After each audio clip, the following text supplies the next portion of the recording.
Hospital सुरू होऊन 2 वर्षाचं दुखणं गेलं. फ्रेश झाले तुम्ही. आता घरी गेल्यावर एकटे हसणार. जी माणसं मोठ्यानं हसतात ती सज्जन असतात. जी गावात हसतात ती गद्दार असतात. आणि काही माणसं इतके दरिद्री आहेत का नात्या पण हसत नाही. काय त्याचं मुळव्या दुखत हस.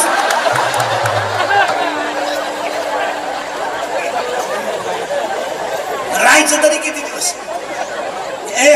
याची काय गॅरंटी? काय गॅरंटी? कपाट भर नोट होत्या काहींच्या घरात. कपाट उघडायला माणसं राहिली नाही. जर यमानं लाच घेतली असती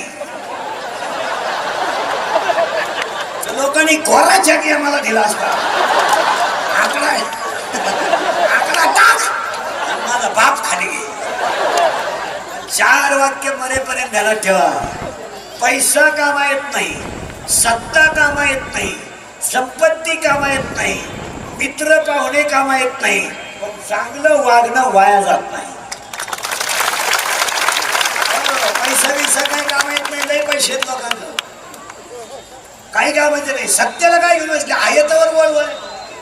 सत्ता गेल्यावर कोण खात? सत्ता आहे तर पुढे एक गाडी मागे एक गाडी 5-50 येडपाट कार्यकर्ते साईडला या या या या. सत्ता गेली एकटंच बसलं गेल्या बाबा.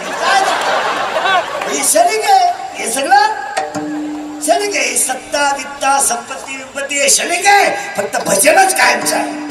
फलकट तो संसार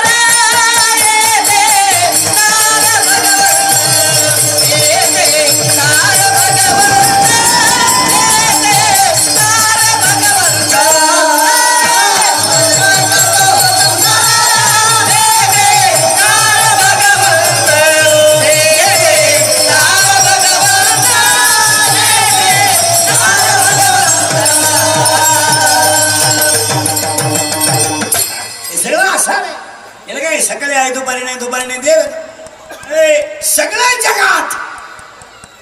पण 3 गोष्टी देवाच्या ताब्यात आहेत. तुम्ही किती वळवळ करा. कारखाना तुमच्या ताब्यात, डेअरी तुमच्या ताब्यात, सोसायटी तुमच्या ताब्यात, ग्रामपंचायत तुमच्या ताब्यात, पण जन्म देवाच्या ताब्यात. 3 गोष्टी देवाच्या ताब्यात आहेत. एक जन्म, मृत्यू आणि निसर्ग. तिथं कोणी चायनीज करायचं. तुम्ही वळवळच करायचं. तुम्ही किती सुधरा अजून लोक तोंडाने जेवतात. तुला श्रीमंत खायची जागा बदल माझ्या नाही. तुम्ही तिथं वळवळ नाही करायची. God is a God. तिथं देव तो देव. तिथं तुम्ही डोकंच लावायचं नाही. नाही तेव्हा जन्म मृत्यू. किती मोठा बंगला बांध, किती सत्ता भोग, मरणार. किती मोठा बंगला बांध, काही करतो, मरणार. आणि काही होऊ द्या, निसर्गावर अतिक्रमण करायचं नाही. अजून 10 दिवस थांबा. 9-10 दिवस. बुद्ध पौर्णिमा उद्या परवा होईल. पौर्णिमा झाली की डोंगराला जेवढी झाड आहेत आपाप पालवी फुटणार. तिथं आंदोलन नाही, तिथं मूक मोर्चा नाही, तिथं ठिय्या आंदोलन नाही, आणि तिथं मूक मोर्चा नाही. जगच मारायचं नाही, फुटणार. तुम्ही त्या झाडाखाली बसून उपाशी जरी मेले का? त्याला माऊलीची ओवी आहे. वसंताचं रिझवणे झाडाचे सांजेपणे. माऊली म्हणे वसंत ऋतू आलाय, गुढीपाडवा आला, आंब्याला बर येणार. गुढीपाडवा आला, लिंबाला बर येणार. वसंत ऋतू आला, डोंगरातली झाडं हिरवी होणार. तिथं तुम्ही डोकं लावायचं नाही. तुलाही श्रीमंत आहे, आंब्या खाली बस. तिथं एखादा म्हणेल म्हणजे शिकेले, मग याचा अभ्यास कर. मुळात घातलेलं पाणी शेंड्यात गेलं कसं?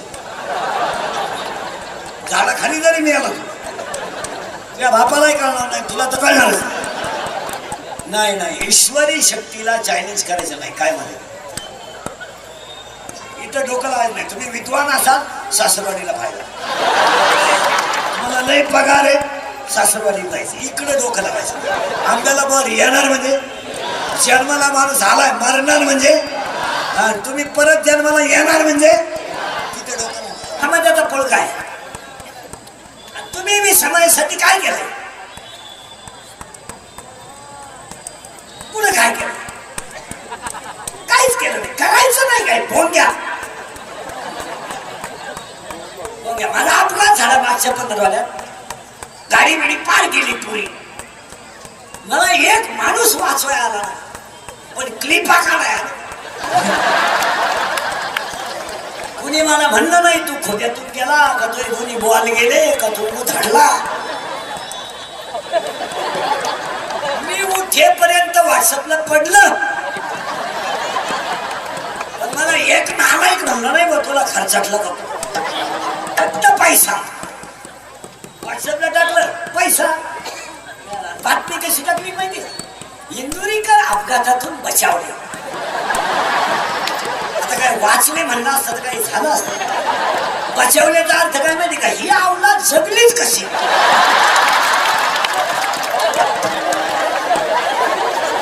ही अवलाद मलाच लागत होती ते बचावले असेल तर प्रेमाचं नाही उपासात्मक आहे उपासात्मक अरे हे रांगडं वाचलं रे हे मरायला लागत इतका कलियुगात खरं बोलणाऱ्यांना त्रास ऐका कलीचे महिमान आता त्याचे हृदय कडा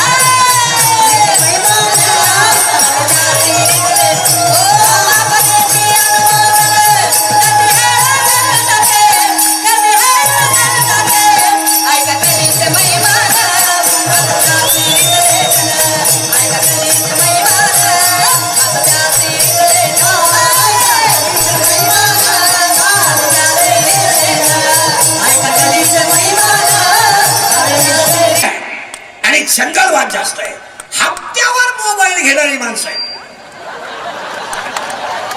इतकी हलकट माणसं आहेत इतकी हलकट फोन पे लोन पे फोन म्हणजे मोबाईल इतका गरजेचा नाही का तो कर्ज काढून घ्यावा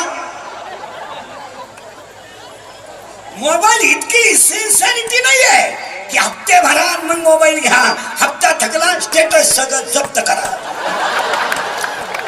असं नाही ना मोबाईल इतकी सिन्सिअरिटी नाहीये की ती सिन्सिअरिटी कर्ज काढावं आणि मोबाईल घ्यावं एज्युकेशन असेल कर्ज काढायला हरकत नाही अत्यावश्यक गोष्ट असेल तर त्यासाठी कर्ज काढायला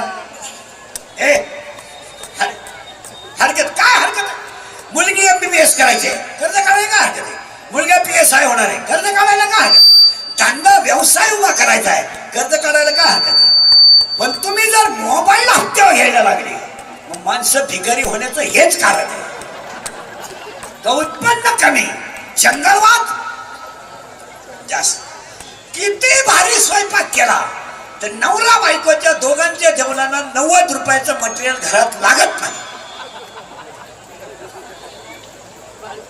बालुशाही खाली तरी नाही लागत पण आपले मेंदू इतके खराब आहेत 180 मध्ये मासे पडेल झोलाला खाणारी माणसं हायवेला आहेत 180 रुपये 2 जण जेवायला घालतात आणि 90 रुपयात 2 जण घरात कंप्लीट 6 वेळा जेवतील 3 किलो तांदूळ खपत नाही पावशेर तेल खपत नाही आणि पाहिली भर बाजरीच्या बाबा स्टाफ नाही खायचं आणि सगळं 70 रुपयात बसत नाही